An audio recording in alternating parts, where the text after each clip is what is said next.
with a female imperative, although A female imperative? You mean normal person stuff? Because you can't live in your mother's basement forever? those are good things. Getting a job, working hard, working out, those things are Doing all the things that would lead to a better lifestyle for me should I decide to marry you. great. Or a better lifestyle for yourself so you can live longer. Because if you lack any strength for the ability to sit up, you're not going to live a very long life. And does everything a man do really just for female attention and validation? No. But when it comes to relationship advice, I don't agree. Okay, what do you disagree with specifically?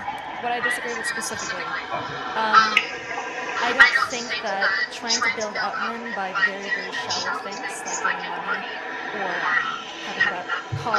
Okay, so she just said, and I know Myron's going to correct her on this, she just said, I agree with what you have to say about getting your shit together, getting a job, you know, all the male self-improvement side of things that like aligns with that.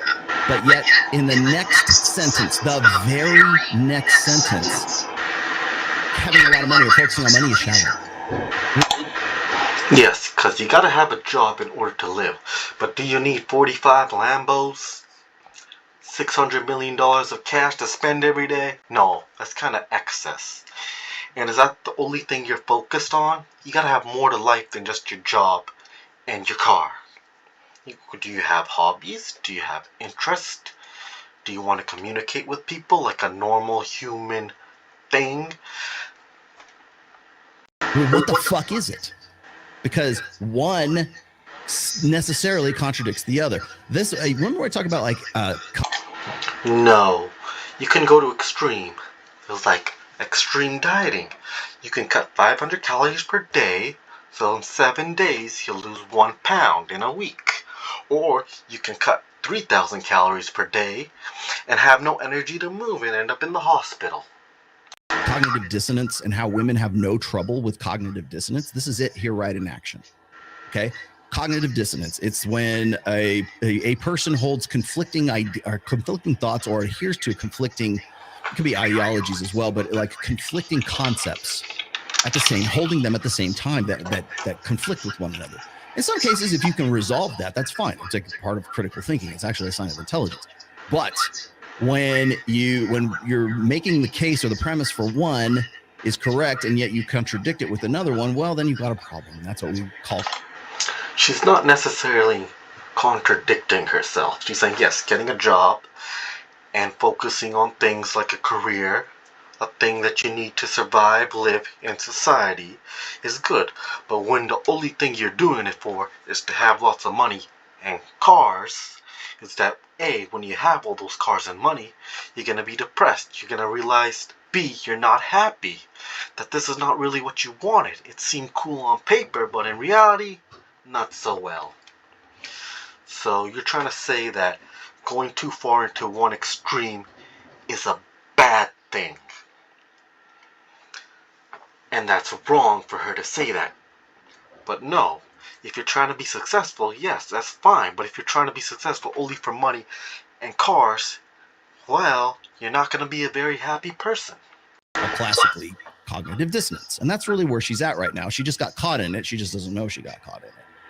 And what I've said in the past is women have no trouble reconciling cognitive dissonance if those two competing thoughts and concepts, if one or both of those in some way will lead to an optimal outcome for hypergamy, they have no problem holding cognitively different concepts in their head. And this is a perfect example. No, it's not a perfect example. She's saying getting your stuff together is good, but only focusing on one thing, money and cars, is bad. Cognitive dissonance, the state of having inconsistent thoughts, beliefs, or attitudes, especially as relating to behavioral decisions and attitude change. So if your attitude is to get your life together and be successful, have money, but you're only doing it because you want money and cars, Well, you're not going to be a very happy person. Is that good? Can everyone get so successful that they have 45 Lamborghinis? No. So she's trying to be realistic, and you're saying, see, she said two different things. No, she says don't go to the extreme of one thing. Exactly. or having this sort of image. But you just and said a never second showing ago any that building emotion. yourself up is good. Yeah, it is. The antithesis of what they want you to do. They want you to go get a good job and get yourself educated and do all this stuff and all the other things on my. And you bet the concept of love is opportunistic. Whereas, yes, in romantic comedies, in Shakespeare, ideally, see what she's saying is you should be in. That's a male idealistic concept of love. Men, look, when I talk about, we always talk about the women's concept of love is opportunistic, whereas men's concept of love is idealistic. This is the idealism. This is the advertising. This is how women sell themselves on men. Idealism. You want to know why there is body positivity? You want to know why there's fat acceptance? You want to know all that? Because was it beauty standards? Beauty standards are a social construct. So let's put a fat chick on the cover of the Sports Illustrated swimsuit edition because beauty is just what we say it is, right? You should love her for her. It doesn't matter if she's 400-pound land whale. You should love her for her. Well, the fat acceptance movement is a movement gone too far, yes. But love is in the eye of the beholder, yes. Because only you know what you want, only you know what you like. People can tell you, yes, you'll be happy when you buy 77 houses. That will make you happy. No, but having a daughter or a son will, and a family. That's all you really need. Because what do humans really need in Maslow's hierarchy? Well, at the bottom level, it's psychological needs. Air, water, food, shelter, sleep, clothing, reproduction. Then it goes to safety needs, personal security, employment, resources, health, property. Then love and belonging, friendships, intimacy, family, sense of connection. Then we got esteem, self-esteem, status, recognition, strength, freedom. And then at the end of Maslow's hierarchy of needs, the least important, self-actualization, the desire to become the most one can be. So, high-value men want to become the most they can be, but they lack the psychological needs. Maybe. Air, water, food, sleep, clothing, reproduction. Yeah, you can't reproduce by yourself.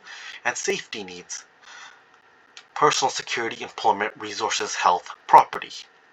Now that is the more high-value man approach. You gotta have property, work on your health, resources, multiple sources of income. You gotta be employed. And then personal security. Well, being self-employed is the least likely version of having personal security. You're more likely not to be employed because your job is based on you and not someone else. So you're dependent on yourself. Even though that can also be a good thing. Most of the time it's a bad thing. And then level 3, love and belonging. Friendships, intimacy, family, sense of connection. That's where the red pill manosphere guys and their high value approach goes up in ashes. Because you're skipping this step and then you're moving on to self-actualization and esteem. Where you want the strength, freedom, and recognition status. But you're skipping this important part. Level 3, love and belonging. It doesn't matter if she's Gorlock the Destroyer from whatever podcast. She's got a wonderful soul. It's all about what's inside, right? No, it's not all about what's inside, but the outside is basically your looks. That's not going to get you that far. What are your looks going to get you? Attention? That's it. And that gets you in the door, but that doesn't keep you in the house. You should just love you for you. Ideally, that sounds pretty goddamn good to guys who can't really measure up in terms of their burden of performance. Guys want to hear this. They love this message. Are you kidding? Yes, you mean you're going to love me? There's someone out there for everybody. That's the root, by the way. This is the root germ of the soulmate myth, which I have talked about forever, since I started back in 2002. Soulmate, the one, the fallacy of the one. There's someone out there for everyone. Well, yes and no, but there is no one. There are some good ones and there are some bad ones, but there is no one. And that's an idealization. By the way, it is the same analogous idealization, the soulmate, the one for guys. There is an analogous situation or an analogous character that is the quality woman. That's why I say there is no such thing as a quality woman. Obviously, there are some women who have better qualities and better aspects and attributes and they have better personalities. No problem. When I say there's no such thing as a quality woman, it's the idealization that I'm talking about, not the actual woman itself. Because what happens is guys will make any chick, she's a quality woman. You know how many guys who got married and said she was a quality woman, like said she was this raging demonic bitch at the divorce table? No guy wants to commit to a lifetime to a woman he doesn't think is a quality woman. I mean, unless he's forced to shotgun wedding or something like that, maybe.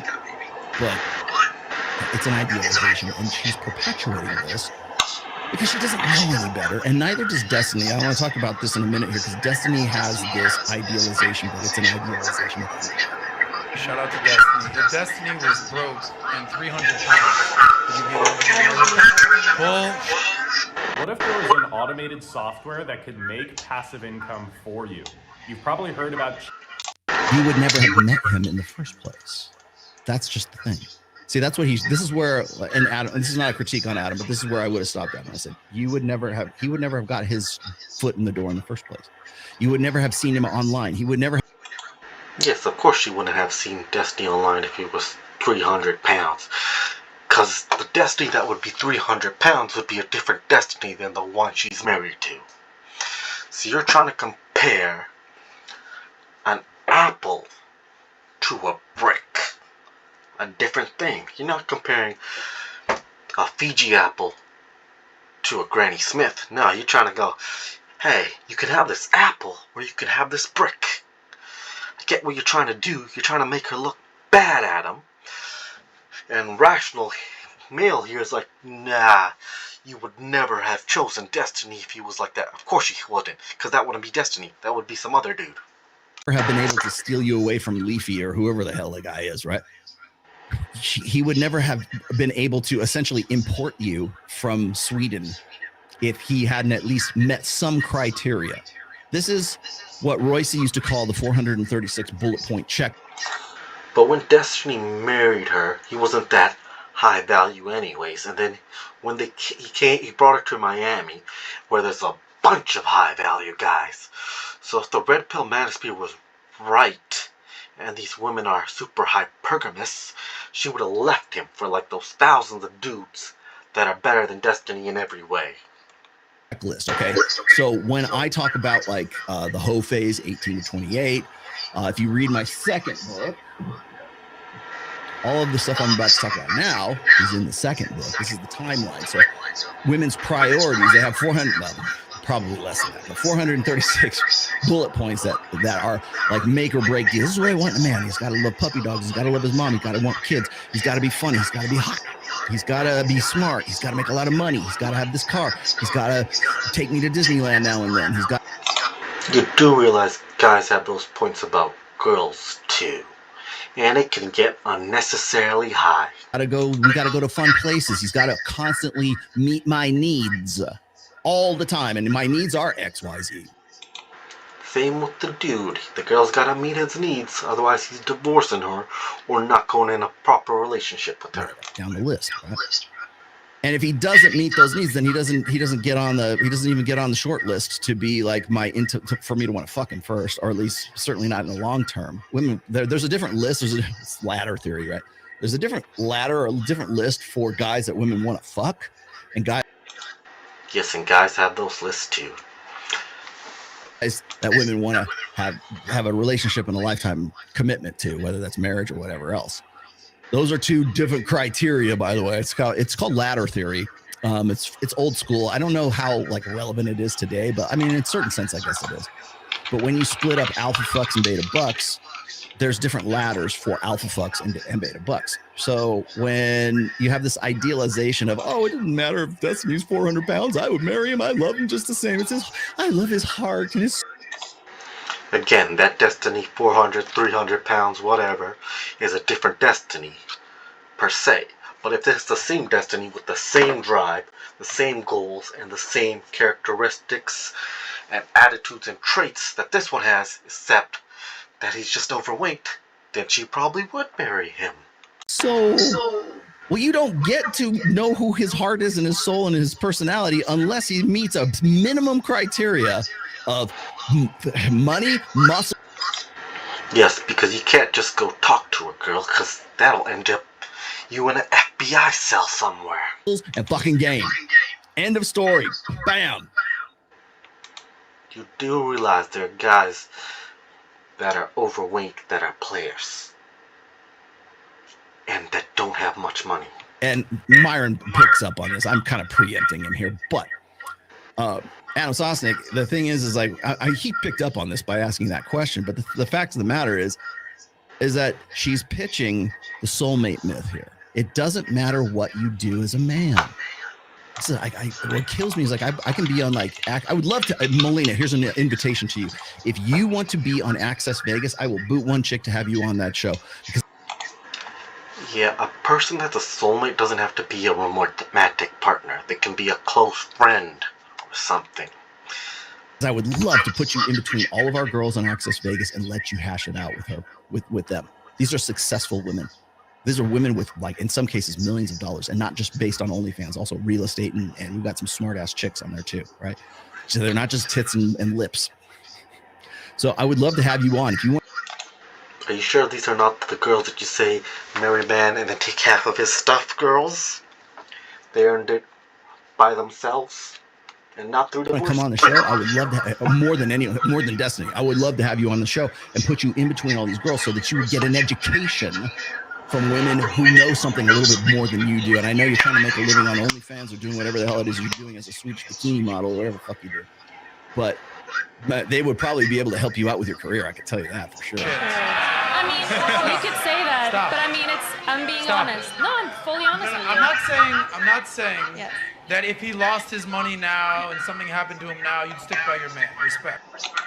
Like I said, a different person. An apple Right? to a bird. Yeah, I'm because saying I love if him for you the met things that's not the Destiny- shallow things. And that The shallow things also happen to be the things that she says are the good things about what Myron and Fresh say about male self-improvement. Yes, get a job, work hard, and work on your fitness. Yeah, everybody's been saying that since the government's been saying that. You know, in the 80s and 90s, the government told schools, hey, these kids gotta exercise, they gotta work on their health. Yet everyone thinks Andrew Tate is the first person to tell people to exercise. So essentially, by that logic, she doesn't approve of anything they have to say because they're teaching them to be shallow. Yes, Fresh and Fit say, yes, get a job. And then they say, get a job so you can become rich and you can have all these sugar babies. That's the part she doesn't agree on. She goes, yes, get a job. That's a normal thing. And then become rich and get all these sugar babies? Yeah, she doesn't agree with that part. And get a Lamborghini. that's Saying what if I you think met you guys Destiny- should. I think you guys Answer the should try to question. Here it build is. up Stop the people cap. in that way. Yeah. Melina didn't get this, but you're trying to make her choose between Destiny and another dude. Because this dude that you say is Destiny is not Destiny. The fact that his lifestyle turned out differently with the same drive and same situations. If you met Destiny and he was 300 pounds and he had 0 subscribers on YouTube, he's like, I'm going to be a gamer, you would have not given him a second chance. Of course I would. Because there are things. Yeah, we can't prove that. She could not. I don't think she will. Well, would. But you never know. That's the only one point you know that was right. Gentlemen? But again, that wasn't Destiny. Wait, I got that one too. Stop the cap. There we go. Anybody believe this? Like it makes for good Maury Povich moments, right? It makes an illustration of cognitive dissonance. She knows goddamn well she wouldn't because she left a dude to get with Destiny. They're very famously, anyways. Destiny swooped Melina. Yet your argument applied that when she met Destiny And then he brought her to Miami. She should have left him for some other dude that's higher on the podium than him. Because there are a bunch of those in Miami. Off of this other guy who was also, I guess, some online personality of some sort. Was it Leafy? I don't even know who it was. I don't know these names. I mean, little kids taking care of my biz, man. I like him for his opinions. So pretty, I like him but for you're the way he capping, is, beautiful. his Like, humor. I like him for his intelligence. That's the things that I like. Oh, so her main quality that she likes in Destiny is his humor and intelligence. Well, that's all I could hear. Love him for. So does intelligence pay the bills? Intelligence and his heart? Because it's you, it's the But personality. that's it's what not pays your the bills. It's not your money. So if you're homeless and you have no car and no house, nothing to feed the kids, I don't know if you have. Yes, because homeless people are very intelligent. That's why they cannot talk in proper sentences or coherent thoughts. Have any. What do you want But to you're go to gonna be like the most extreme examples? Because I'm this telling you is that. not extreme. No, that extreme. Homeless dude and a gamer. What percent of gamers are homeless again? That's right. None, because you can't be a homeless gamer. Gaming can make you homeless, but then at that point you're no longer a gamer because you ain't gaming because you ain't got no money for electricity. Wait, are you going to argue for like what I'm attracted to? I'm not attracted to people that have cars and money. That's not what I'm attracted to. Yeah, a lot of girls hate cars. They don't give a crap about them. Like, I don't care. Prius, Ferrari, look the same to me. Except for Destiny has a lot of money doing what he does, to the point where he moved to Miami, by the way, and to the point where he imported you from your country. As a matter of fact, Yeah, you don't really import people if you marry them. You import goods and services and people if you traffic them. But when you marry someone, they can rightfully come to the USA because they're your spouse.